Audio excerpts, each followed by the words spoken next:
विद्यार्थियों को मेरा नमस्कार और आपका स्वागत है मेरे चैनल टॉप 5 एमएस में। मैं सौर सिंह इस वीडियो में कक्षा 10 गणित का सेट नंबर 2 लेकर आया हूं, जो 2025 में आया हुआ है। तो यूपी बोर्ड के अंदर आंसर पेपर में आपको देखेंगे तो 822 BW है। इससे पहले वाला मैं 20 क्वेश्चन करा चुका हूँ बहुविकल्पी, इसमें 20 क्वेश्चन कराएंगे बहुविकल्पी के। अगर आपको वीडियो पसंद आए तो आप लाइक कर सकते हैं, बाद में प्लेलिस्ट में जाकर और बहुत सारे सवाल देख सकते हैं। कॉन्सेप्ट के साथ समझाएंगे और शॉर्टकट में समझाएंगे ताकि आपको अच्छे समझ में आ जाए और कम समय में आप बहुविकल्पी प्रश्न आराम से कर सकें। तो शुरू करते हैं पहले सवाल से। देखिए जो इस प्रकार दिया हुआ है, यहाँ दिया गया कौशिक ए माइनस कॉट ए और दूसरे ब्रैकेट में है 1 प्लस कॉस ए का मान ज्ञात करना है। कौशिक ए आएगा, कॉट ए आएगा, कॉस ए आएगा या साइन ए आएगा। तो सबसे पहले हमें सूत्र पता होने चाहिए बहुत अच्छे से, तो हम यहाँ लिखते जाएंगे और बताते जाएंगे। ये है कौशिक ए, तो हम जानते हैं कि कौशिक ए बराबर होता है 1/sin ए, और यहां पर हमारे पास में है कॉट ए, और कॉट ए बराबर होता है कॉस ए बटे साइन ए। चलिए मान लगाते हैं दोनों यहीं पर। तो कौशिक ए की जगह लगाएंगे 1/sin ए और माइनस है, और कॉट ए की जगह पर कॉस ए बटे साइन ए, ब्रैकेट बंद। और इधर दिया हुआ है 1 प्लस कॉस ए, ऐसे रखेंगे 1 प्लस कॉस ए। हर बराबर हैं, जब हर बराबर है तो एक बार लिख देंगे, दोनों में साइन है तो साइन ए लिख देंगे। ऊपर जैसा लिखा हुआ है 1 माइनस कॉस ए, और यहाँ इंटू में है 1 प्लस कॉस ए। अब देखिए यहाँ पर क्या है, ऊपर है 1 माइनस कॉस ए, इंटू में 1 प्लस कॉस ए। हम सूत्र जानते हैं, एक बार माइनस में अगर a माइनस बी, इसकी गुणा अगर a प्लस बी से करते हैं तो सूत्र हो जाता है हमारे पास में a square minus B square, चाहे पहले प्लस हो बाद में माइनस हो। तो दोनों में है तो यहाँ पे लिख देंगे, ऊपर हो जाएगा a स्क्वायर माइनस में कॉस स्क्वायर ए, यानी a का स्क्वायर माइनस b का स्क्वायर, और बटे हमारे पास में है साइन ए। अब यहाँ ध्यान दीजिएगा, क्या 1 का वर्ग, देखिए अगर 1 का वर्ग है तो हम 1 ही लिखेंगे, ठीक है। और यहाँ पर हो जाएगा 1 और माइनस कॉस स्क्वायर है। सूत्र हम जानते हैं 1 माइनस कॉस स्क्वायर है बराबर क्या हो जाता है, साइन स्क्वायर है। तो हम ये 1 का वर्ग 1 माइनस कॉस स्क्वायर है की जगह ले सकते हैं साइन स्क्वायर है, और बटे हमारे पास क्या है, साइन है।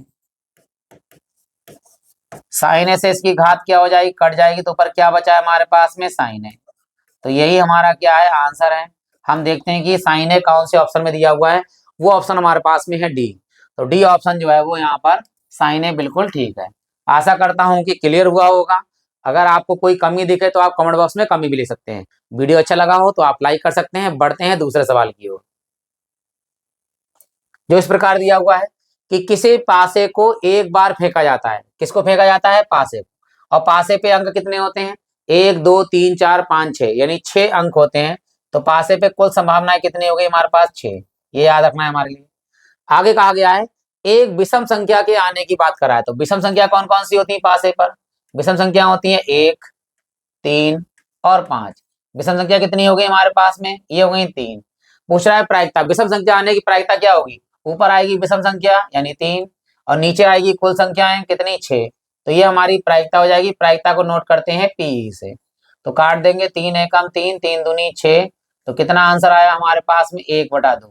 तो 1/2 कौन सा ऑप्शन है हमारे पास में, बी। ध्यान दीजिएगा कि पासे पे कुल अंक कितने होते हैं, 6, और विषम संख्याएं कौन सी होती है, 1 3 5। तो कितनी बार आते हैं, 3। तो ऊपर आएगा 3/6, तो आंसर आएगा 1/2। अगर आप लॉन्ग पट में करेंगे तो ये लिखेंगे कुल संभावनाएं 6, अनुकूल संभावनाएं 3।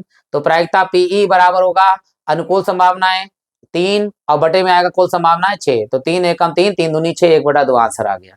बढ़ते हैं अगले प्रश्न यानी तीसरे प्रश्न की ओर, जो इस प्रकार दिया गया है। यहाँ कहा गया है कि निम्नलिखित बारंबारता बंटन का माध्यम वर्ग होगा। यहाँ पूछ रहा है माध्यक वर्ग। जब भी माध्यक की बात आती है तो संचयी बारंबारता बनती है। तो यहाँ हम बना लेंगे संचयी बारंबारता, संचयी बारंबारता, जिसे हम CF से नोट करते हैं। ठीक, आप CM से नोट करते हैं संचयी बारंबारता होती क्या है, वही बना देते हैं। यहीं पे देखिए बारंबारता से ही बनती है। यहाँ 3 है, ये 3 लिख दीजिए, और ये अगले वाले में जुड़ेगा, 3 में 2 जुड़ेंगे कितने हो जाएंगे 5, ये 5 हो गए। ये 5 अगले वाले में जुड़ेगा, 5 और 5 कितने हो गए 10, ये 10 अगले वाले में जुड़ेगा, 4 कितने हो जाएंगे 14, ये 14 अगले वाले में जुड़ेगा तो कितने हो जाएंगे 15। तो टोटल हमारे पास में n कितना है, n हमारे पास जो योगफल है वो देख लीजिए, ये 15 ही आएगा। देखिए 3 2 5, 5 और 5 10, 10 और 4 14 और 1 15, दोनों मान बराबर होने चाहिए, तो ये 15 हो गया हमारे पास में। माध्यक वर्ग के लिए हमें n/2 निकालेंगे, n/2 में ऊपर n का मान कितना है 15, नीचे 2 है, जब हम 2 से काटेंगे देखिए 2 सत्ते 14, दशमलव लगाएंगे 1 बचा तो 2 पंजे 10, तो कितना आएगा 15 का आधा होता है 7/5। इससे बड़ा मान लेते हैं, संचयी बारंबारता में ध्यान दीजिएगा, संचयी बारंबारता में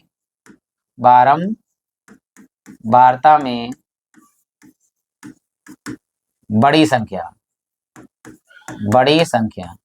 अब देखते हैं यहाँ पर बड़ी संख्या कौन सी दे रखी है, तो 7.5 से बड़ी संख्या कौन सी है, देखो 3 5 10, तो ये बड़ी संख्या आ गई। तो इसी का वर्ग लेके पहुंचेंगे तो वर्ग कितना दिख रहा है हमारे लिए, देखिए ये दिख रहा है हमारे पास 10 से 15, तो 10 से 15 ऑप्शन कौन सा है, 10 से 15 ऑप्शन है सी हमारे पास। तो इसका ऑप्शन नंबर कौन सा सही हो गया, सी, 10 से 15 वाला जो है वो माध्यक वर्ग है हमारे पास में। तो बहुत ध्यान से आराम से पेशेंस के साथ में सॉल्व करेंगे, ताकि आप 20 प्रश्न जो है कम से कम समय में सॉल्व कर ले, ताकि बचा हुआ जो शेष समय होता है वो आप अगले लॉन्ग क्वेश्चनों के लिए जो 50 नंबर के आते हैं उनके लिए आप कर सकें। बढ़ते हैं अगले प्रश्न की ओर, जो इस प्रकार दिया हुआ है। यहाँ पूछा है कि निम्नलिखित सारणी का बहुलक वर्ग क्या है। अब बहुलक वर्ग निकालना है, इससे पहले माध्यक वर्ग था, तो बहुलक वर्ग क्या होता है, सबसे पहले तो हमें पता होना चाहिए बहुलक क्या होता है। ये बारंबारता, इसमें बारंबारता सबसे अधिक कहाँ दिख रही, देखिए ये 1 12 3 6 2 4, तो सबसे अधिक बारंबारता कितनी है 12, तो इस बारंबारता का ही जो वर्ग होगा वही बहुलक वर्ग कहलाएगा। तो बहुलक वर्ग क्या दिख रहा है हमारे लिए, देखिए 7 से 14, तो 7 से 14 कौन सा ऑप्शन है हमारे पास में, डी, तो ऑप्शन नंबर कौन सा सही हो गया, डी हो गया। अगर आप वीडियो पसंद आ गए हो तो आप लाइक कर सकते हैं, चैनल को सब्सक्राइब कर सकते हैं, बाद में प्लेलिस्ट में जाकर और बहुत सारे सवाल देख सकते हैं। बढ़ते हैं 5वें प्रश्न की ओर, जो इस प्रकार दिया है, देखो करा एक बच्चे के पासे पर ऐसा पासा है जिसके फलकों पर निम्नलिखित अक्षर अंकित हैं। कितने अंकित हैं, A B C D E ए, तो कितने 1 2 3 4 5 6 फलक होते हैं, तो 6 अंक अंकित हो गए। तो यहाँ पर याद रखना है कि एसपी हमारे पास जो हो जाता है, यानी कुल संभावनाएं कितनी है हमारे पास 6 है, ये भी याद रखना है। आगे क्या कह रहा है कि यदि पासे को एक बार फेंका जाता है तो ए प्राप्त हो रहा है, क्या हो रहा है ए, तो ए हो गई अनुकूल संभावना, ऐसी अनुकूल संभावना ए देखना है, इसमें कितनी बार आ रहा है, एक तो यहाँ आ रहा है ए और एक ए यहाँ आ रहा है, तो कुल संभावना ए आने की कितनी है 2। अब पूछ रहा है प्राप्त होने की प्रायिकता क्या होती है, तो सूत्र हम जानते हैं पीई प्रायिकता का होता है, ऊपर आता है एस ई और बटे में आता है एस पी। एस ई का मतलब होता है कुल संभावनाएं और एस पी का मतलब होता है ना, ये एस पी का मतलब होता है अनुकूल संभावनाएं और एस पी का मतलब होता है कुल संभावनाएं। अनुकूल संभावनाएं कितनी है 2 और कुल संभावनाएं कितनी है हमारे पास 6, तो 2 से काटेंगे 2 एकम 2 और 2 तियां 6, तो आंसर कितना आ गया हमारे पास में 1/3। तो कौन सा ऑप्शन सही है, बी वाला ऑप्शन सही है, 1/3। क्लियर हो गया होगा, अच्छा लगता होगा वीडियो आपके लिए तो आप लाइक कर सकते हैं। अगर आप नए हैं, पहली बार देख रहे हैं, तो चैनल को सब्सक्राइब भी कर सकते हैं। ज्यादा बार इसलिए बोल रहे हैं, इसके क्षमा प्रार्थी हैं, क्योंकि नया चैनल है, हम भी ग्रोथिंग में चाहते हैं कि ग्रोथ हो जाए। आप ही सब लोगों का सहयोग है, आप जब हमारा सहयोग देंगे तो ये चैनल भी अच्छे से आगे बढ़ेगा। और अगर आपको अच्छा लगता हो तो ही सब्सक्राइब कीजिएगा, तभी वीडियो देखते रहिएगा। और अगर आपको कोई कमी दिखे तो कमेंट बॉक्स में कमी लिख जाइएगा, ताकि मैं उसे सुधार कर सकूं। बढ़ते हैं अगले प्रश्न की ओर, जो इस प्रकार दिया है, कह रहा है यहाँ दिया है यदि cot थीटा बराबर 8/15, तो साइन थीटा का मान पूछ रहा है, तो पाइथागोरस ट्रिक लगेगी यहाँ पे। तो याद रखना है, ध्यान दीजिए कि cot होता क्या है, तो यहाँ में जो दिया है cot थीटा बराबर 8/15, तो cot होता है हमारे पास में आधार बटे लंब। आधार कितना 8 और लंब कितना है 15, निकालना है क्या है कर्ण। तो कर्ण का जो सूत्र होता है वो होता है अंडरवुड में लंब स्क्वायर और प्लस में आधार स्क्वायर। चलिए करते हैं यहाँ पर, लंब कितना है, लंब है हमारे पास 15 का वर्ग प्लस आधार कितना है 8 का वर्ग। 15 का वर्ग कितना होता है हमारे पास 225 प्लस 8 का वर्ग कितना होता है 64 कर्ण। इन दोनों को हम जोड़ेंगे तो देखिए दोनों को जोड़ेंगे, 4 5 कितने हो गए 9, और 6 2 कितने हो गए 8, बचा कितना यहाँ पर 2, 289। 289 किसका वर्ग होता है? 289 वर्ग होता है 17 का। अब हमें चाहिए किसका मान? साइन थीटा का। साइन थीटा बराबर हम सब जानते हैं, लाल बटे कक्का से लंब बटे कर्ण होता है। लंब मान कितना है हमारे पास? देखिए लंब मान हमारे पास है 15, तो 15 लगाएंगे, और कर्ण अभी निकाला हमने कितना? 17, तो 17। हमारा आंसर कितना हो गया? साइन थीटा बराबर 15/17। कौन सा ऑप्शन है इसमें? ये वाला ऑप्शन है, सी वाला, 15/17। तो ये क्लियर हो गया हमारा। बढ़ते हैं अगले प्रश्न की ओर। ये इसमें कहा है कि कौशिक 60 का मान होगा। देखो डायरेक्ट याद होना चाहिए हमें, कौशिक 60 का मान क्या होता है? कौशिक 60 का मान होता है वैसे 2/√3, और नहीं याद है तो साइन याद रखिए कि साइन 60 का क्या होता है। साइन 60 का हमारे पास होता है √3/2, और इसी को जब हम उल्टा कर देंगे यानी √3/2 को 2/3 कर देंगे तो हमारा कौशिक 60 का मान आ जाएगा। ऑप्शन नंबर ए सही है। बढ़ते हैं अगले प्रश्न की ओर, जो इस प्रकार दिया गया है। ऊपर है कौशिक स्क्वायर थीटा और नीचे है sec square theta. Sine square theta चाहिए, कौशिक चाहिए, टैन चाहिए, कॉट। तो आएगा कॉट। कैसे आएगा बताते हैं, देखिए।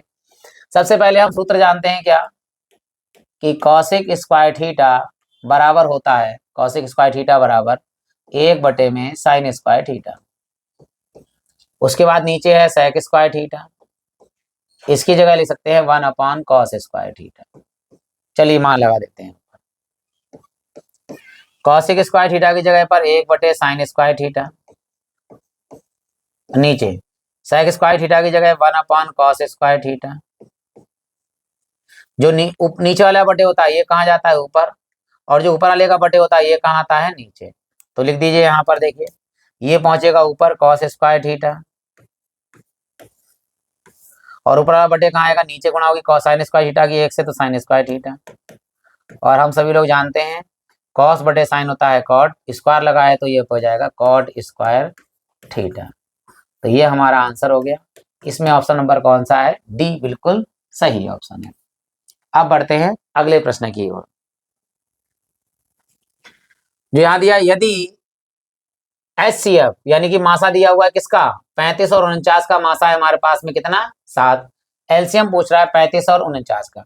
तो पहली संख्या है 35 और दूसरी संख्या है 49, और मासा हमारे पास 7 और लासा पूछ रहा है। तो सूत्र हम जानते हैं सभी लोग, क्या होता है? एलसीएम बराबर होता है पहली संख्या 35 गुणे में दूसरी संख्या 49, और बटे में मासा कितना दिया हुआ है? 7। तो 7 से काट लेंगे हम यहाँ पर, चाहे इधर काट ली चाहे इधर, 7 सत्ते 49। अब 7 की गुणा 35 से कर देंगे, देखिए यहाँ पर। तो 7 पंजे 35, 3 हासिल आया, 7 तिया 21, 21 और 3 कितने हो गए? 24। तो हमारे पास कितना आंसर आया? 245। कौन सा ऑप्शन है 245 में? ये हमारे पास सी ऑप्शन। ठीक है। और बढ़ते हैं अब 10वें प्रश्न की ओर, देखिए जो इस प्रकार है। यहाँ कह रहा है कि दो संख्याएं हैं, एक है 306 और दूसरी है 657 का पूछ रहा है एचसीएफ। अब एचसीएफ आप दो विधि से निकाल सकते हैं।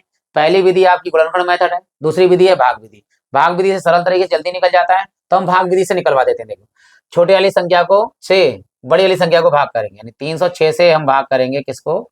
657।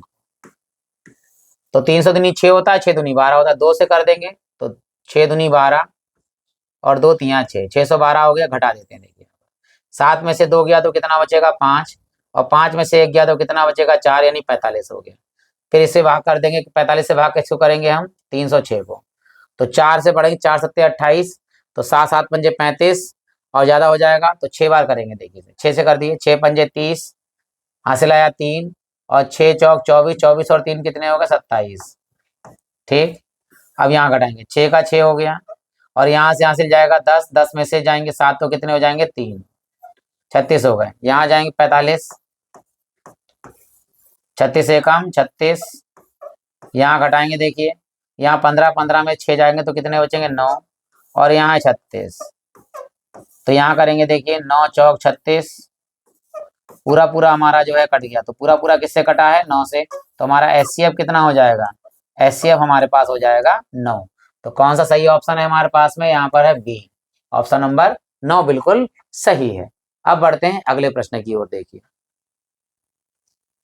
जो हमारे पास दिया है यहाँ पर दो संख्याओं का एलसीएम और एचसीएफ क्रमशः दिया है। ये है हमारे पास एलसीएम 168 और ये हमारे पास एचसीएफ 1।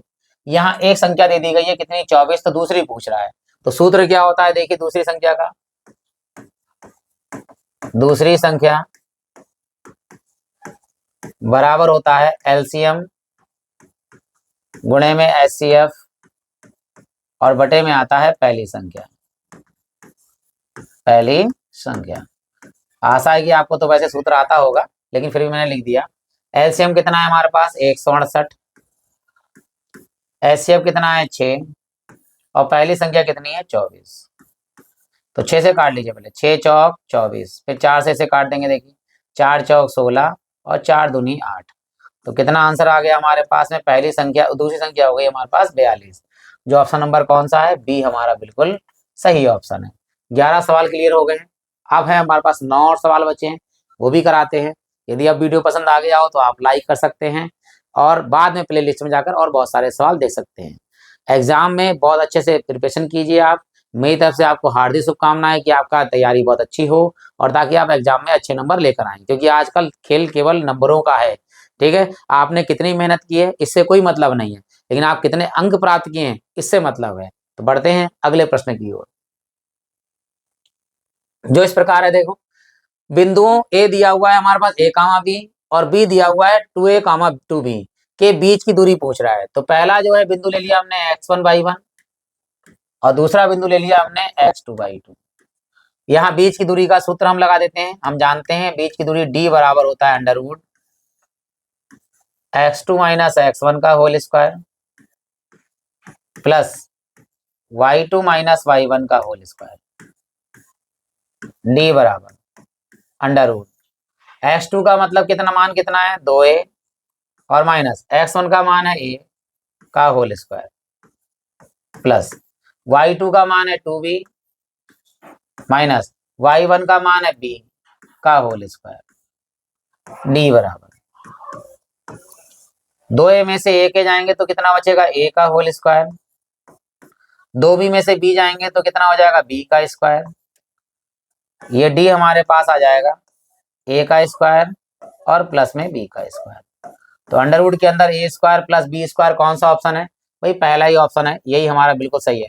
अब कुछ लोग ये ना करें कि वर्ग हटा दें भाई, प्लस में वर्ग तभी अंडरवुड तभी हटेगा जब इस तरह से अगर होता है a प्लस बी का होल स्क्वायर होता और अंडरवुड लगा हुआ होता तो अंडरवुड हटा जाते a प्लस बी हो जाता। अब कोई बच्चा a प्लस बी ना लगा दे क्योंकि ये अलग अलग स्क्वायर हैं।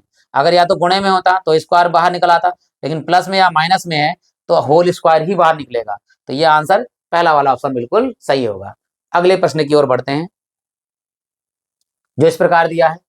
कहा है यदि 5 सेंटीमीटर त्रिज्या वाले एक वृत्त के बिंदु P पर स्पर्श रेखा क्या है, PQ है, केंद्र O से जाने वाली एक रेखा से बिंदु Q पर इस प्रकार मिलती है। चलिए भाई, तो P बिंदु पर तो है स्पर्श रेखा है। चलिए शुरू करते हैं। यहाँ पर पहले एक बनाते हैं चित्र।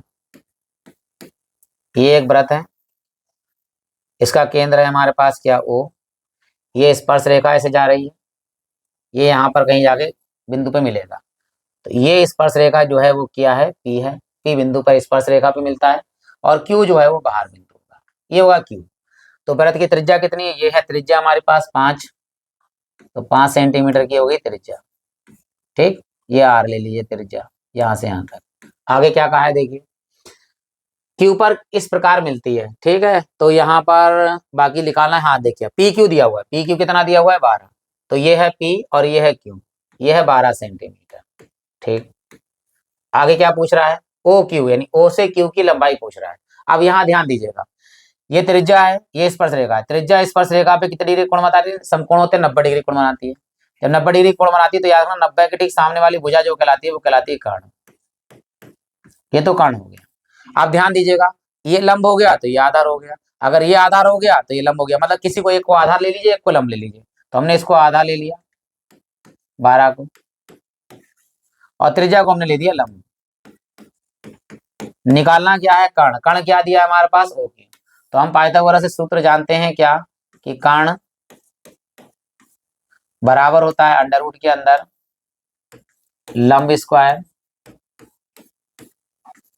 प्लस आधार स्क्वायर। चलिए कर्ण कितना है हमारे पास में, कर्ण है हमारे पास में ओ क्यू, जो निकालना है हमें ओ क्यू बराबर अंडर रूट। लंब कितना है हमारे पास, देखिए लंब है हमारे पास 5, 5 का वर्ग कर दीजिए, प्लस आधार कितना है हमारे पास 12, 12 का वर्ग कर दीजिए। ओ क्यू बराबर 5 का वर्ग हो गया 5 25, 12 का वर्ग हो गया 144। दोनों को हम जोड़ देंगे, जब हम 12 और वो 144 और 25 को जोड़ेंगे तो आएगा 169, और 169 किसका वर्ग होता है, 169 वर्ग होता है 13 का। तो ये आंसर आ गया हमारे पास में 13 सेंटीमीटर।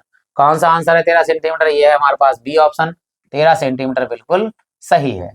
अब बढ़ते हैं अगले प्रश्न की ओर। देखिए जो इस प्रकार दिया, देखिए कह रहा है त्रिभुज एबीसी तथा त्रिभुज डीईएफ में कोण बी और ई जो है वो आपस में बराबर है, कोण बी और ई बराबर है, तो वे त्रिभुज समरूप होंगे। कौन से त्रिभुज समरूप होंगे इनमें ये देखना है। तो चलिए पहले चित्र बना लेते हैं। क्या त्रिभुज हमने बना लिया ए बी सी, एक ए बी और सी। कौन से कोण बराबर नहीं देखना, बी से बराबर है ई, तो ये है बी, इसके साथ में कोण बराबर करना है हमें ई, तो ये है हमारे पास में देखिए डी ई एफ, ये वाला जो है कोण बराबर है। अब हमें पास देखना है कि कौन सी भुजा किसके समानांतर है, क्या देख रहे हैं वो देखना है। ये है ए बी वाली भुजा है, ए बी बटे में क्या है डी, यानी सही है बिल्कुल। ए बी बटे में जाली है, देखो इसके सामने ए बी बटे डी, यहाँ पर क्या है ए सी, यह है ए सी, इसके सामने वाली कोण के सामने वाली, तो ये क्या है डी एफ, यानी ये ए बी और ये हमारे पास डी एफ, ये इसके बराबर समांतर हो गई, ये इसके हो गई। तो ये चलो ठीक है, अभी देखते हैं दूसरा वाला देखते हैं। ये क्या है हमारे पास ए बी बटे में क्या है डी, चलो ठीक है, ए बी बटे में डी, ये दूसरा वाला है ठीक।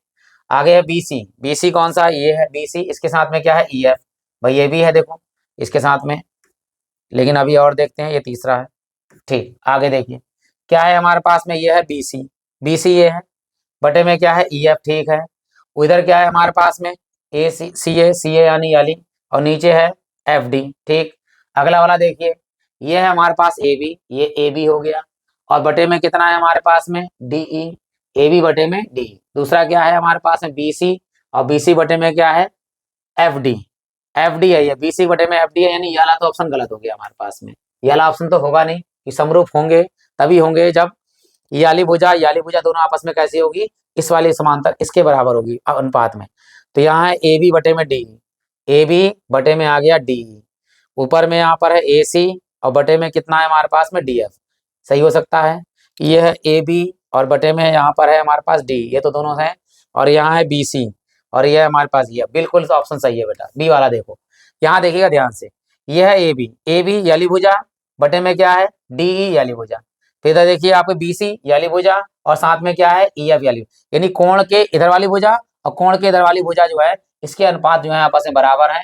तो ये त्रिभुज क्या कहलाएगा, समरूप कहलाएगा, क्योंकि ये कोण बराबर है, भुजाओं के अनुपात इन दोनों के बराबर होंगे तभी यह समरूप त्रिभुज होगा। तो यहाँ ऑप्शन नंबर कौन सा है, बी सही है। बाकी इनमें से कोई भी ऑप्शन सही नहीं, क्योंकि ये दोनों भुजाएं ही आपस में समान मतलब समरूप होनी चाहिए, मतलब अनुपात बराबर होने चाहिए। बढ़ते हैं अगले प्रश्न की ओर। देखिए जो इस प्रकार है, कह रहा है 7 सेंटीमीटर त्रिज्या वाले एक वृत्त के एक त्रिज्यखंड का कोण दे रहा हुआ है ठीक है, 90 डिग्री का है, त्रिज्यखंड का क्षेत्रफल चाहिए।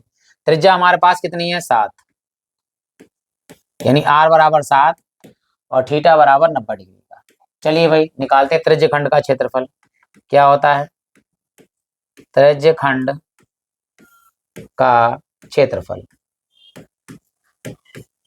थीटा बटे 360 गुणे में पाई आर स्क्वायर, त्रिज्यखंड का क्षेत्रफल।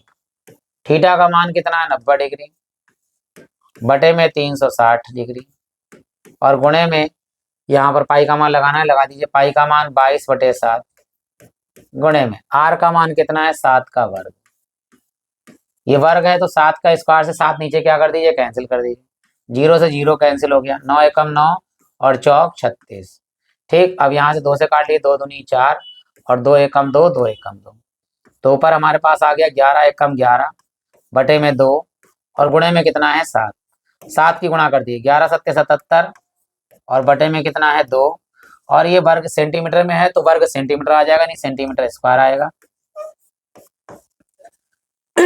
अब यहाँ पर ये 77/2 का मतलब पॉइंट में आएगा, पॉइंट में ऑप्शन यानी कि ये वाला सही होगा, इसका आधा है।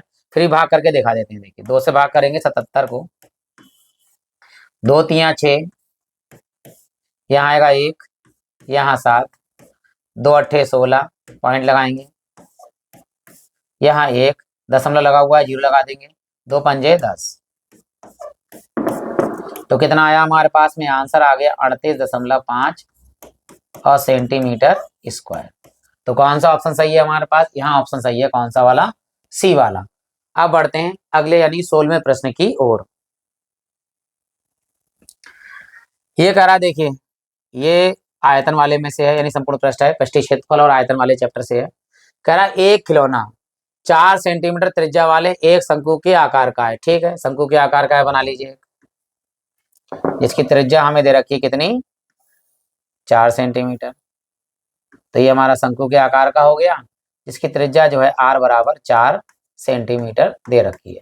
आगे क्या कहा है देखिए, जो उसी त्रिज्या वाले एक अर्धगोले पर अध्यारोपित है, अर्धगोला यानी नीचे अर्धगोला है, जिसकी त्रिज्या भी कितनी है, 4 ही है, यानी ये त्रिज्या चाहे इधर ले लीजिए चाहे इधर, इसकी भी त्रिज्या 4 ही सेंटीमीटर है, ठीक, इसके ऊपर अध्यारोपित है। यदि शंकु की तिर्यक ऊंचाई 12 दे रखी है, तिर्यक ऊंचाई क्या होती है, यह शंकु की L बराबर 12 सेंटीमीटर, ये शंकु की त्रिज्या दे दी गई है।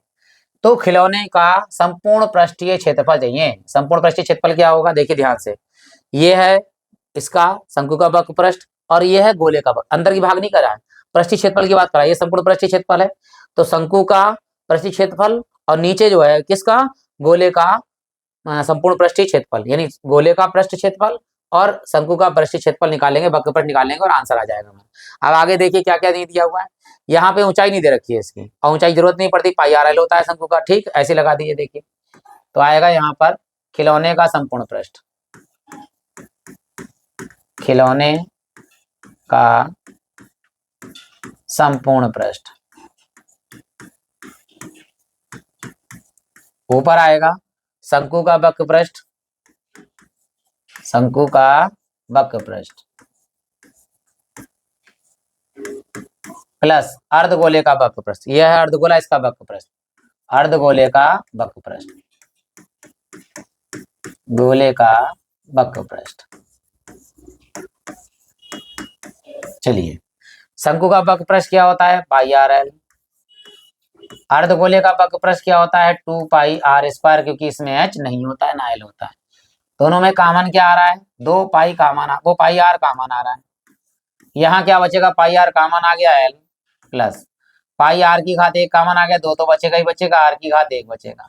चलिए अब मान लगा देते हैं, देखिए पाई यहाँ पे है, देखो सब में पाई जब है तो पाई का मान लगाने की जरूरत नहीं है, ठीक है, ऑप्शन के हिसाब से हल करेंगे, पाई ऐसे ही रहेगा। आर का मान बताइए क्या है, आर का मान 4, तो यहाँ 4 लगाएंगे, अंदर ब्रैकेट में एल का मान है 12 प्लस 2, आर का मान कितना है 4, यहाँ 4 पाई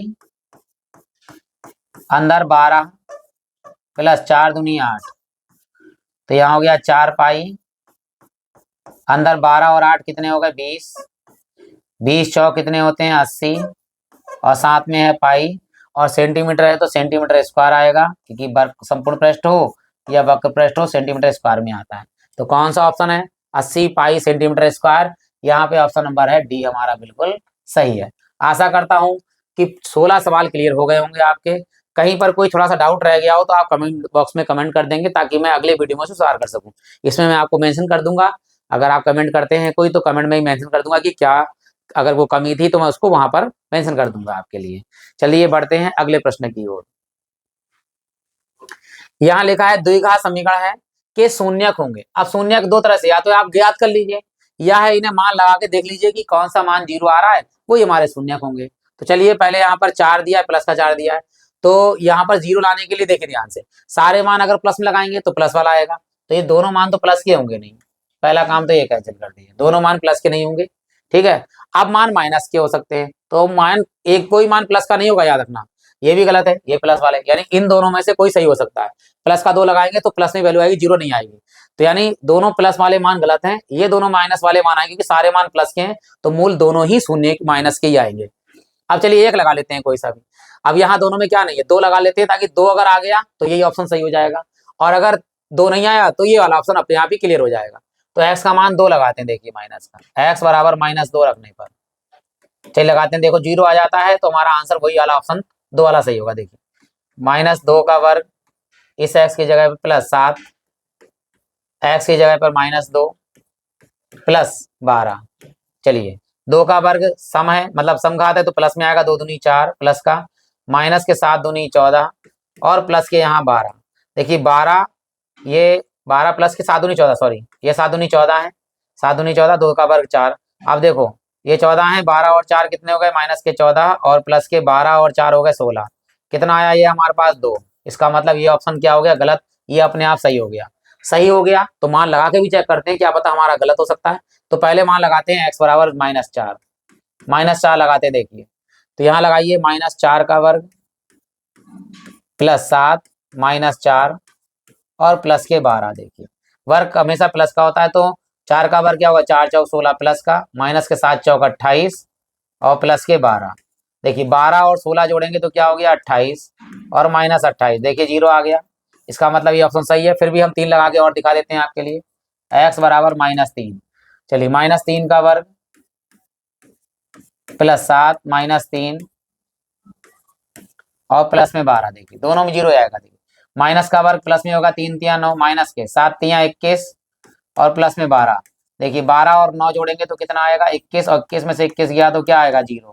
आप गुणनफल करके भी कर सकते हैं, और ऐसे अगर लगाएंगे आप मतलब कि कौन सा ऑप्शन सही है, तो आपको अपने आप पता चल जाएगा। अगर सारे मान प्लस के हैं तो ये याद रखना, प्लस का कोई भी शून्यक नहीं आएगा, तो प्लस वाले अपने आप काट दीजिए। अब माइनस वाले में एक एक मान लगा दीजिए। हमने 2 लगाया, नहीं आया, इसका मतलब ऑप्शन नंबर ए बिल्कुल सही है, और हमने आपको करके दिखा दिया। फैक्टर करेंगे तो भी यही फैक्टर आएंगे आपके। बढ़ते हैं अगले प्रश्न की ओर। देखिए जो इस प्रकार है, यहाँ देखा, रैखिक समीकरण युग x + y = 14 है, x - y = 2 है, हल कीजिए। अब क्या करना है, अगर जोड़े तो 14 आए और घटाए x में से तो 2 आना चाहिए। यही चेक कर लेते हैं। देखो 20 में से 6, अगर हम इन्हें जोड़े तो 20 में से 6 गया तो कितना, 14, पहला सही कर रहा है, लेकिन माइनस माइनस प्लस हो जाएगा, यानी ये ऑप्शन तो गलत हो गया हमारा, काट दीजिए इसके लिए। अब ये वाला कर लेते हैं। देखो -8 और -6, माइनस में तो है नहीं, तो ये वाला भी काट दीजिए, खत्म हो गया ये। अब देखिए 8 और 6 कितने हो गए, 14, और 8 में 6 गया तो कितना बचेगा, 2। ऑप्शन नंबर ये सही है। देखिए ये 14 हो रहा है, लेकिन इसमें से घटाएंगे तो ये 6 नहीं हो रहा, तो ये ऑप्शन गलत हो गया। फिर भी लगा के हम चेक कर लेते हैं एक बार। देखिए ये है x + y = 14, पहला वाला ऑप्शन, x का मान 8 प्लस y का मान 6 = 14। 8 और 6 कितने हो गए, 14 = 14, यानी ये वाला ऑप्शन बिल्कुल सही है। अगला देखिए यहाँ लगा के देख लेते हैं, x - y = 2, x का मान कितना है 8, माइनस y का मान कितना है 6 = 2। 8 में से 6 गया तो 2, 2 = 2, यानी ये वाला ऑप्शन क्या है हमारा भी बिल्कुल सही है। आप आराम से कर सकते हैं, या फिर आप हल करें इसको जोड़ने पर, तब आप x और y के मान भी निकाल सकते हैं। बढ़ते हैं अगले प्रश्न की ओर। देखिए जो 19वां प्रश्न है, इसके बाद 20वां प्रश्न है। और अगर आप वीडियो पसंद आ गया हो तो आप लाइक कर सकते हैं, कोई भी कमी दिखे हो आप कमेंट बॉक्स में कमी जरूर लिखिएगा, ताकि मैं अगले वीडियो में सुधार कर सकूं। बढ़ते हैं, देखिए क्या कह रहा है। देखिए यदि द्विघात समीकरण, ये देखिए kx² प्लस के 2 √6, ये x बाहर होगा, ठीक है, ये √6 है, 6 के ऊपर x बाहर है, प्लस के 3 = 0, के मूल समान है, k का मान ज्ञात कीजिए। अगर ये अंडर रूट के अंदर हो जाएगा तो ये द्विघात समीकरण ही नहीं होगी, ठीक है, याद रखिएगा। तो ये जो है x बाहर है, इसमें तुलना करेंगे। देखो ax² plus bx plus c = 0 से तुलना करेंगे तो c का मान 3 है, और b का मान जो है ये 2 √6 है, और a का मान जो है वो k है। और जब याद रखना मूल समान है, ध्यान दीजिएगा, मूल समान हो या शून्य समान लिखें, और मूल समान है तो सूत्र हम जानते हैं क्या होता है, b² बराबर b² - 4ac, b² - 4ac = 0, या आप लगा सकते हैं, इधर इधर ले जाएंगे तो b² = 4ac, कोई सा भी सूत्र लगाएंगे आंसर एक ही आएगा। चलिए b का मान लगाते हैं। b का मान क्या है, 2 √6, तो b का मान 2 √6 का होल स्क्वायर बराबर 4 ऐसे ही रहेगा, गुणे में a का मान कितना है, देखिए a का मान हमारे पास है k, और गुणे में फिर c का मान देखिए क्या है, c का मान हमारे पास में है 3। अब वर्ग करना है। देखिए 2 का वर्ग कितना होगा 4, गुणे में √6 का वर्ग अंडर हट जाएगा 6, बराबर में कितना है देखिए, 4 तिया या 4 अलग कर लीजिए और गुणे में 3 कर लीजिए और गुणे में के, ताकि कट जाए आराम से। देखिए 4 से 4 क्या हो गया कैंसिल, और 3 से काट लीजिए, 3 दूनी 6, तो 2 बराबर के या के बराबर 2। तो कौन सा आंसर इसमें सही है, के बराबर 2, ऑप्शन नंबर कौन सा है, सी, ये हमारा बिल्कुल सही आंसर है। अब बढ़ते हैं अंतिम प्रश्न की ओर। आप लोगों का इतनी देर तक बने रहना, अगर आप लगातार देख रहे हैं तो मैं आपका धन्यवाद देता हूं कि आपने इतने पेशेंस के साथ में 19 सवाल देखे। अब बढ़ते हैं 20 सवाल की। अगर आपको अच्छा लगा हो तो आप लाइक कर सकते हैं, और अगर कोई कमी दिखी हो तो आप कमेंट बॉक्स में उस कमी को भी लिख सकते हैं, मेंशन कर सकते हैं। मैं उसमें मेंशन जरूर करूंगा अगर कोई कमी होगी तो। बढ़ते हैं अगले और लास्ट सवाल की ओर इस वीडियो के, जो दिया गया एक ही से लिया गया है। -6, -4, -2 सब अलग अलग पद है का सातवां पद पूछ रहा है। देखिए कौन सा पद पूछ रहा है, सातवां। तो ये प्रथम पद है A1, ये दूसरा पद है A2, ये तीसरा पद है A3। तो प्रथम पद A बराबर A1 तो हमें दे रखा है -6, इसी को A बोलते हैं। A1 को ही हम याद रखना, इसको ही A बोलते हैं प्रथम पद। सार्वंतर ऋण D निकालना है। D क्या होता है सूत्र हमारे पास, A2 - A1। A2 कितना है हमारे पास में, देखिए A2 का जो मान है वो है -4, और माइनस सूत्र वाला A1 का मान कितना है हमारे पास, -6। तो D बराबर हो गया हमारे पास में -4 और माइनस माइनस +6। ज्यादा का है प्लस का, तो वही निशान आएगा, 6 में से 4 गया तो कितना बचेगा, 2। जब A और D का मान आया तो हम कोई भी मान याद कर सकते हैं। यहाँ लिखा है सातवां पद, देखिए तो सातवां पद क्या होता है, सातवां पद होता है A7, और A7 का सूत्र होता है A + 1 कम कर दीजिए 7 में से तो 6D हो जाएगा, D 1 कम होता है।